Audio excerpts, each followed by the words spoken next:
So I'm a bit embarrassed to tell you this, but just a few days before this workshop started, I opened up Obsidian for the first time in, I don't know, probably about 6 months or so.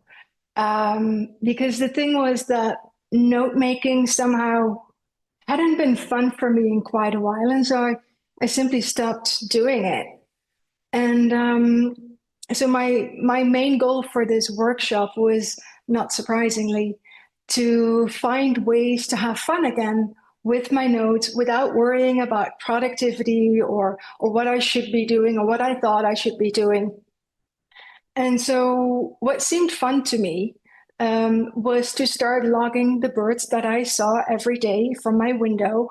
And that was just it, just keeping track of which birds I was seeing every day. Super simple. It didn't even link anything. Just made a list of the different bird species I observed.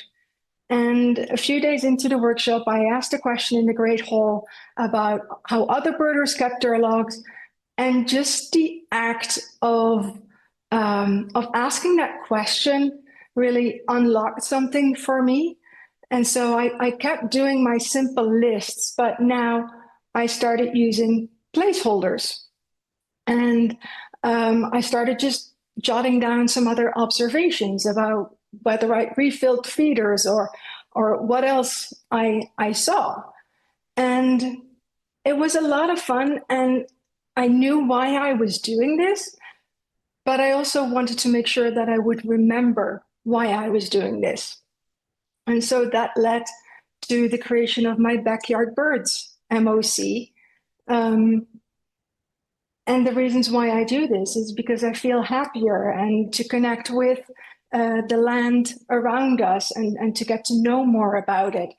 And over time, hopefully, to be able to spot some patterns and changes. And so as the days went on and I was having a lot of fun, I started to create some actual notes for some of the birds whenever I felt like it. It wasn't something that I should do. It was just whenever I felt inspired to. And it was fun. And, I just wrote down what I observed, just put in some questions sometimes like, oh, I wonder why this is, or I wonder why that is. And I used some properties as well for a few things that I wanted to keep track of, like how often do these birds visit, like this particular bird species, or do I see certain birds year round, or are they only seasonal? Can I identify them by sound only, or can I distinguish between male and female birds? And some of these might take some time to fill out because I won't know yet if I see them year round, and that's fine. And even though I'm not currently using data view for any of this, but I could imagine that down the line that might really add some value later on when I have notes for all of the birds, or at least a lot of them.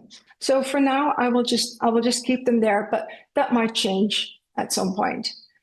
And something else that I'm really enjoying is that now I have a way to keep track and to remember of specific birds, like this blackbird without a tail, and just what I've seen happening with it. And who knows, I haven't seen it in a while, but maybe if it comes back at some point, it will have grown back its tail, so I won't be able to recognize it that way.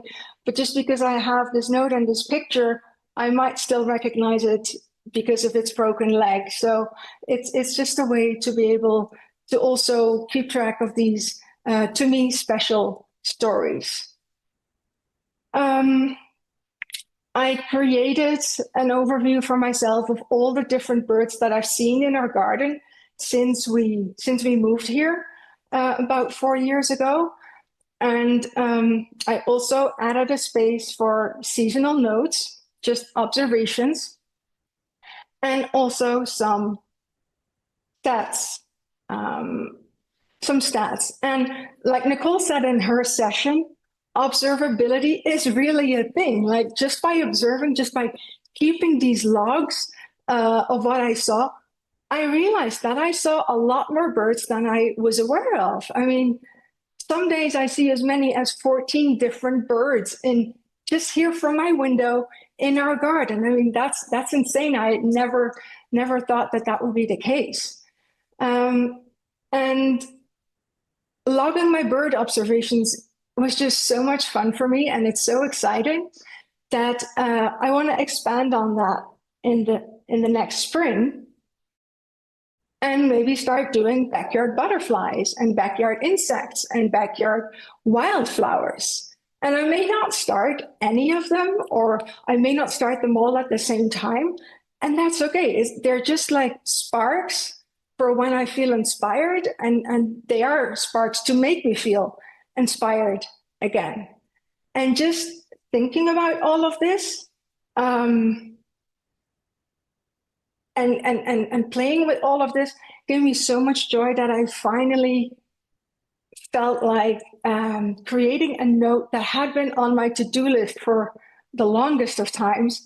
And it even includes a visual note inspired by Zol's session. And of course, it's a work in progress.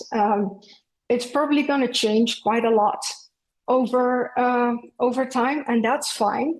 But just having this note and writing everything down instead of keeping it in my head, I mean, that's huge. Like that was exactly the reason why I hadn't opened Obsidian in 6 months.